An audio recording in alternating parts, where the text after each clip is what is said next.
Assalamualaikum warahmatullahi wabarakatuh. Hari ini saya nak buat ulasan perlawanan antara Sabah versus Kedah, yang mana Sabah menang 2-0 pada perlawanan ni. Hasil jaringan dari Irfan Fazail dan juga hasil jaringan dari Ramon Machado. Kedua-dua gol pasukan Sabah tu memang mistake lah daripada backline pasukan Kedah, yang mana boleh dikatakan agak terlalu rapuh dan membuat kesilapan-kesilapan kecil lah untuk memastikan yang Sabah berjaya execute dua gol tersebut. So there is something yang Kedah kena fit season depan. Backline mereka kena perlu lebih proper dan perlu lebih solid dalam mengekang asakan-asakan dan juga terutamanya perebutan bola di dalam kotak penalti. Benda tu memang Kedah kena fix gila-gila lah. Dan untuk game ni tahniah untuk Sabah sebab menang dan potong tangkona lah orang Kedah kata. Sebab sepatutnya kalau Kedah seri ataupun menang semalam, Kedah dah berjaya untuk tamatkan Liga Super di tempat yang keempat, di tempat yang ketiga. Tetapi disebabkan kemenangan Sabah semalam, Sabah berjaya berjaya pintah Kedah untuk mendapatkan tempat yang ketiga, sekaligus membawa pulangan hadiah sebanyak 1.5 juta berbanding Kedah lebih kurang 1.2 juta sahaja. So that is a good thing lah untuk Sabah. So dengan duit yang ada tu, kedua-dua pasukan mungkin boleh lah untuk pengurusan selesaikan masalah-masalah gaji dan sebagainya sekiranya ada lah. Jadi tanpa membuang masa, mari kita masuk ke dalam ulasan perlawanan. Untuk ulasan perlawanan kali ini, saya akan mulakan dengan Sabah. Apakah perkara yang positif sebenarnya yang saya suka tentang pasukan Sabah pada perlawanan ni? Perkara yang positif yang paling saya suka tentang pasukan Sabah pada perlawanan ni adalah tentang Jeffrey Fidow. Bagaimana beliau berjaya untuk rebound ataupun dilahirkan semula lah di bawah kendalian Datuk Ong Kim Swee. Even beliau sentiasa diletakkan di dalam beberapa posisi yang berlainan, kadang-kadang di bahagian striker, kadang-kadang di bahagian pertahanan. Tetapi untuk season ni dan perlawanan menentang Kedah, apakah perkara yang paling efektif tentang Jeffrey Fidow adalah bagaimana beliau bermain sebagai right wing back. Sebab kita faham Sabah bermain dengan sistem back 3, jadi Jeffrey Fidow akan more to right wing back. Jadi peranan yang dimainkan oleh Jeffrey Fidow pada perlawanan ni adalah bertindak sebagai right wing back yang sangat-sangat efektif dalam memberikan ruang dan juga memberikan support kepada Sadir Ramdhani dalam fasa build-up di bahagian kanan. Yang mana kalau kita lihat untuk game ni, Jeffrey memang sentiasa untuk overlap dan juga sentiasa untuk cover up di bahagian wide area, dan dia membebaskan Sadir Ramdhani untuk more efektif dan juga more space untuk Sadir Ramdhani exploit dan juga inverted masuk ke half space. Jadi Sadir Ramdhani boleh untuk masuk more to the central area dan juga more to the half space dan memberi ruang kepada Jeffrey Fidow untuk buat overlap dan juga create space kepada Sadil, dan dalam masa yang sama dia juga mencipta ruang dan juga attract defense pasukan Kedah untuk memberi ruang bagi Sadil masuk lebih ke dalam atau memberi ruang kepada Sadil untuk melakukan penetration passing ke arah beliau. Jadi combination antara Sadil dan juga Jeffrey Fidow pada perlawanan semalam memang sangat-sangat efektif lah, dengan kelincahan dan juga kehebatan Sadil dalam dribbling dengan ball control yang baik dalam situasi 1v1, maka Sadil boleh buat something yang lebih bigger apabila ada support daripada Jeffrey Fidow. Dan benda tu juga berterusan di second half. Even Jeffrey ditukarkan, dibawa masuk Rizal Ghazali dan ada Sadil, masih lagi bergerak secara sama. Sebab kita tahu the best combination di bahagian kanan untuk Sabah adalah Sadil dan juga Rizal. So benda tu memang memberikan satu corak permainan yang bagus lah untuk Sabah, sebab mereka ada player seperti Sadil yang boleh bertindak sebagai playmaker daripada bahagian winger lah. So benda tu memang bagus lah untuk Sabah. Benda tu saya suka. Yang kedua adalah tentang bagaimana Sabah menetralkan bahagian tengah Kedah dan bagaimana Sabah dominate bahagian tengah dengan overload, iaitu Sabah guna 3 midfield, iaitu Stuart Bilkin, Irfan Fazail dan juga Cifuentes. Ketiga-tiga player ni mereka selalu switch the position antara mereka.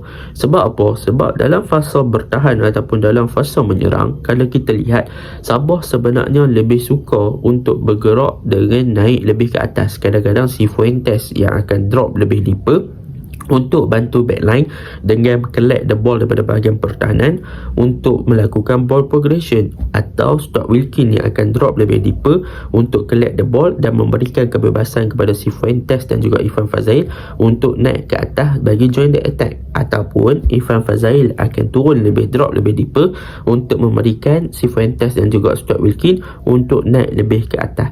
Jadi benda-benda macam ni dia berlaku, dia flexibility di bahagian tengah, tetapi dia tak membiarkan bahagian tengah tu kosong. So dengan rotation yang ada di bahagian tengah, dengan ada pertukaran-pertukaran dan memberikan kesefahaman yang baik, maka mereka tahu dan mereka punya timing, kalau kawan ni dah naik maka dia akan duduk deeper ataupun dia akan stay in the back untuk protect the back three lah. Kalau kawan ni naik, dia akan ada seorang lagi yang naik, dan ada dua orang naik maka seorang akan drop lebih deeper. Jadi benda tu yang berjaya untuk pasukan Sabah. Contohnya macam gol yang pertama, kalau kita lihat Stuart Wilkin dan juga si Fuentes, mereka berada di kedudukan yang lebih deeper ataupun lebih di luar kotak penalti berbanding Irfan Fazail yang masuk ke dalam kotak penalti untuk tolong Ramon Machado lah. Jadi benda tu bagus lah bila Irfan join the attack.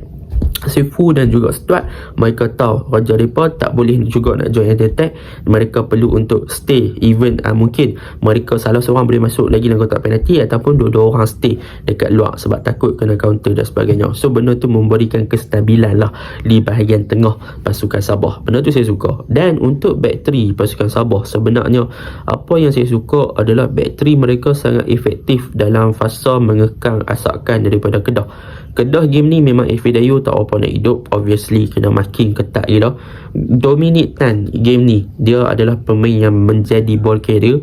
Gabriel Perez berjaya untuk pressing, dan the whole team pasukan Sabah waktu first half, mereka sebenarnya memberi tekanan awal, mereka tutup ruang dan mereka bermain secara agresif, dan dengan fizikal yang mereka ada, mereka berjaya untuk membiarkan pasukan Kedah tak boleh nak masuk ke dalam di box mereka dan tak boleh nak cari the target man, which is Fidayu lah. Even Manny Ott dan juga Amir Hisham serta Moses Atede ada waktu first half, mereka still tak boleh nak buat apa-apa. Amir Bek bermain pun tak boleh nak buat apa-apa.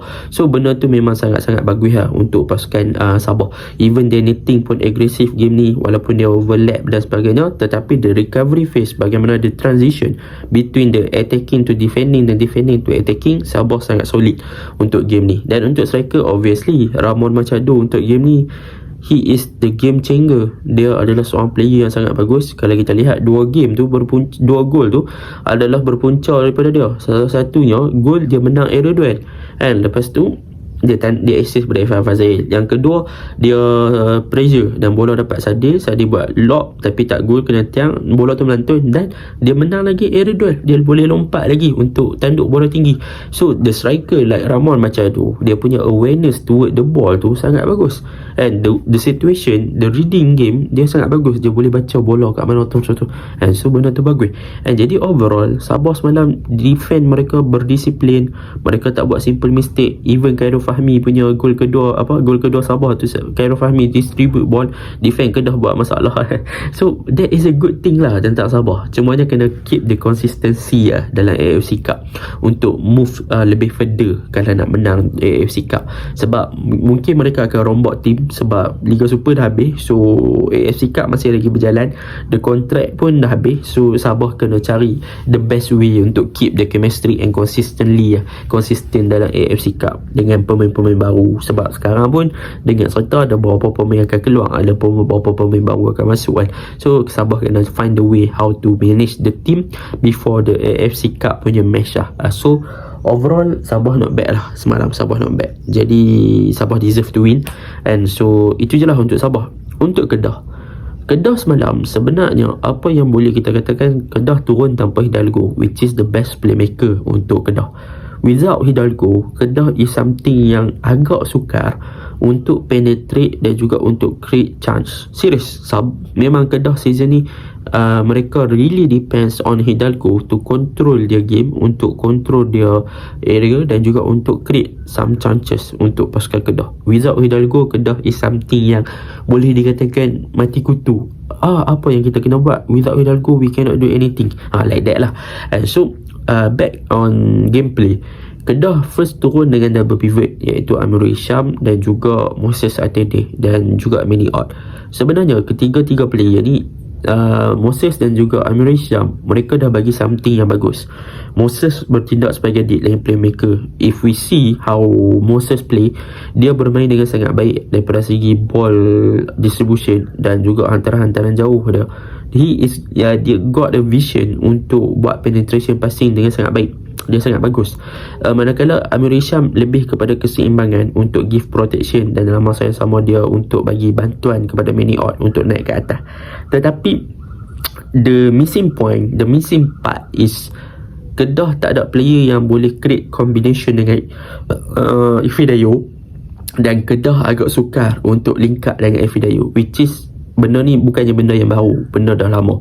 So that is something the part yang Kedah kena baiki, sebab Ifidayo is not the typical striker which is the fast line. He is a typical player who needs to receive the ball, dia perlukan orang supply bola kat dia. So bila Ifidayo diguna pakai dalam sistem macam ni, dia agak sukar. Sebab apa? Sebab at the same time our winger, Kedah punya winger Partiban di kiri dan juga di kanan adalah Amir Bek, is not very effective in term of penetration dan juga in term of nak buat duel 1v1 dan sebagainya. So kedua-dua player ni tak boleh buat something. Even tukar bawa masuk Faizal dan juga Fayyad more to direct pun tak boleh nak buat apa. Even Fayyad saya boleh puji sikit lah, sebab game ni Fayyad ada beat beberapa player untuk masuk kotak penalty dan beberapa gerakan yang mencabang. Tapi overall Kedah missing part, the missing piece is a winger that have a good penetration punya duel, dan juga bagaimana dia nak masuk ke dalam ruang kotak penalty dan bagaimana untuk mereka cipta ruang, dan mereka juga a bit lari daripada mereka punya the profile player of the striker punya profile is not really suit untuk mereka punya game plan. So benda tu agak merugikan. Untuk midfield not a problem, sebab di second half Amirul dibawa keluar, bawa masuk winger, even the tactical change pun tak memberikan satu benda yang efektif, jadi kena baiki banyak. Untuk backline memang kita boleh nampak lah, backline Kedah agak struggle di bahagian tengah. How Kedah ditewaskan gol pertama, Boyan Siger is not marking Irfan Fazail, dia lambat sikit. Irfan Fazail can do, dan bagaimana Irama Machado boleh menang aerial duel. Gol yang kedua, bagaimana Boyan Siger tak boleh nak ambil bola melantun daripada Khairul Fahmi and lead to the attack yang menyebabkan Kedah kena lagi hukum dan sebagainya. So backline memang agak rapuh. Sadir Ramdhani bagaimana dia exploit bahagian kiri kita. Cumanya the best player mungkin Wan Amir Rafiq, sebab Wan Amir Rafiq dia game belah kanan, dia bermain dengan Amir Back, bagaimana dia stretch out the wide area, bagaimana dia hold the touchline, bagaimana dia buat overlap. He is a good player, at least dalam padang. Defensively pun dia bagus, jadi Kedah a bit part of Kedah tu dia kena baiki banyak lah, and in term of the profile players dan sebagainya, mungkin kita akan dapat lihat lah season hadapan. Dengan masalah management, mungkin kita harapkan sesuatu yang lebih better lah. Okay, Assalamualaikum.